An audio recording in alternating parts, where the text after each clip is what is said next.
Hello, everyone. How are you today?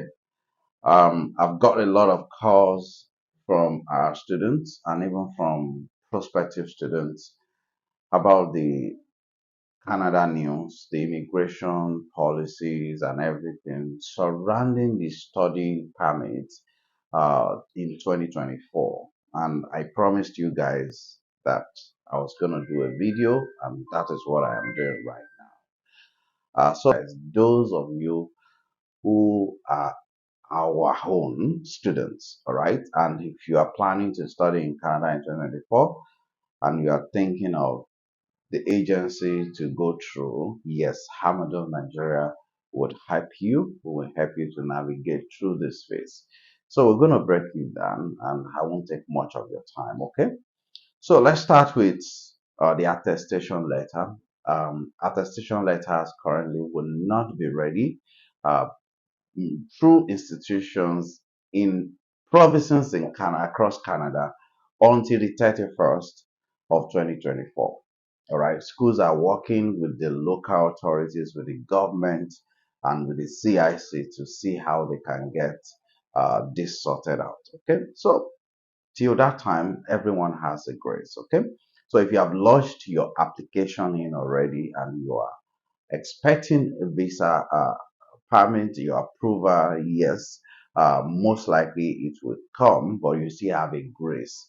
And your application will not be denied by the CIC because of attestation letter for now, okay? Because there's a grace window for now, okay? That is for those of you going for undergraduate studies or for certificate, anything undergraduate, yes.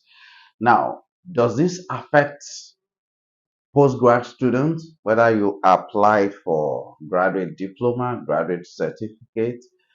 No, it will not affect you. Trust me, it will not affect you.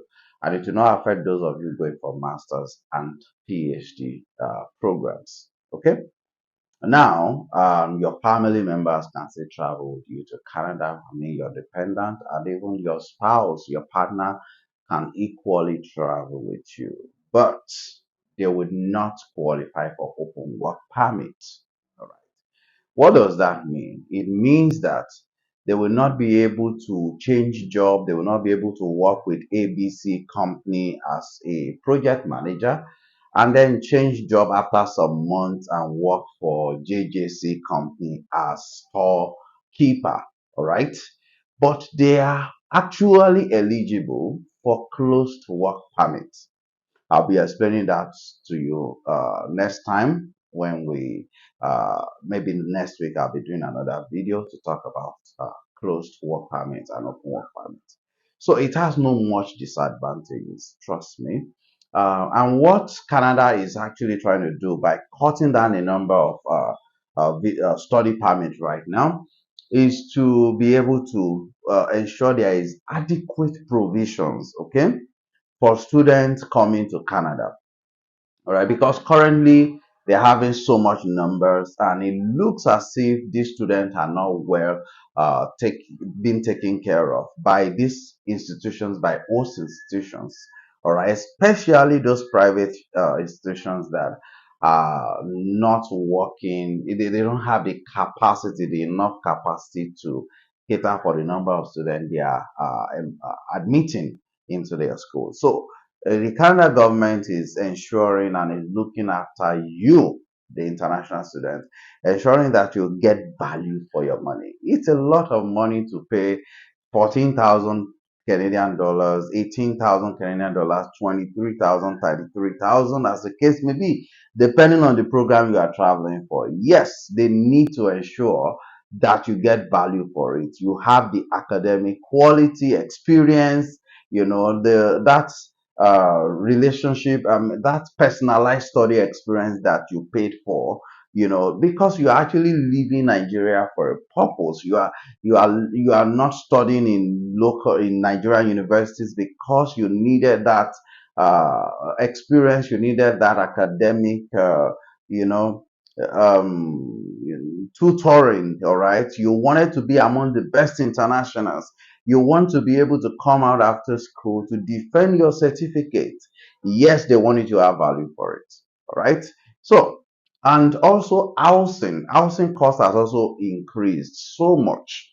All right. For instance, what a student used to pay for around $450, $500 is now over $1,000. Why? Because the demand is above supply.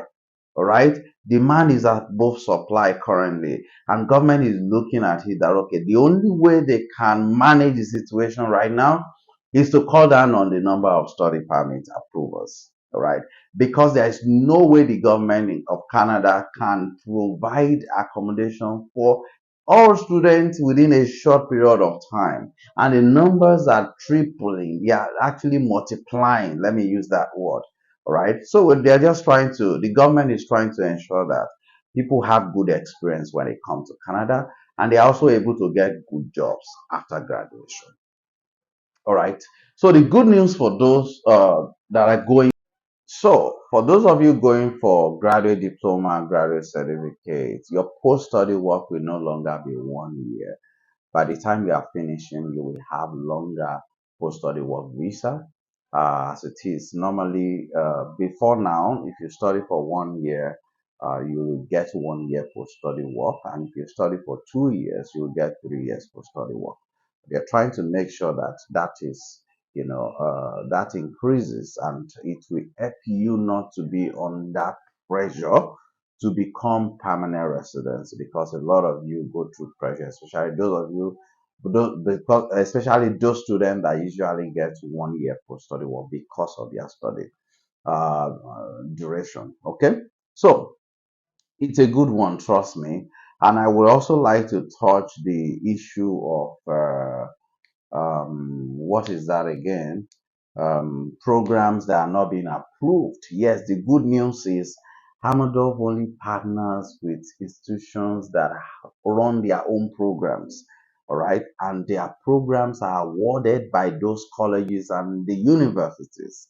They do not, our partners do not offer programs that are not going to be awarded by them, or by they don't offer programs that will be awarded by a third party institution. All right, and most of our schools are public colleges and universities. And our private colleges and private universities also have their own programs that they award by themselves. So that gives you peace of mind. So if you have been doing, or if you are already on an application right now for admission to a college, to a university, I think you need to double check that your school and your program is going to be awarded by your college, by the university that you are going to, not by a third party college or a third party university. All right. And if you are in doubt, or let's say you are confused, yes, that is why we're here. You can consult us, you can reach out to us, and then we'll be able to guide you, we'll be able to assist you through the application phase. We'll be able to help you through this phase, and then you'll be able to get to Canada without stress. All right. We also offer visa support. And I must tell you, I'm happy to say this boldly, that our visa success rate is 98%. And we have been maintaining this success rate for over 5 years. All right. So trust the process. Come back to us. This is Hamad of Nigeria. Once again, we have seven offices. Okay, I just said eight, so probably the eighth one is coming this year. But currently, we have seven operational offices across the country in Nigeria. And if you want to check us out on the website, on the internet, our website is www.hamadovnigeria.net. Okay, so reach out to us. We have offices in Ibadan, Shogbo, Enugu, Ilorin, Lagos, and Abuja. All right. So pick any office closest to you, and then we'll be able to assist you. And you will see our contact details on our website, and of course, you can write to us via email, or go to us on Twitter, on Instagram, on LinkedIn, on Facebook, and send us a message, and someone will be able to attend to you. I hope I've been able to help you douse the tension that this news has put everyone into as we speak. So this is just to let you know that everything is under control and everything will work for you. It will work for me as well. Thank you.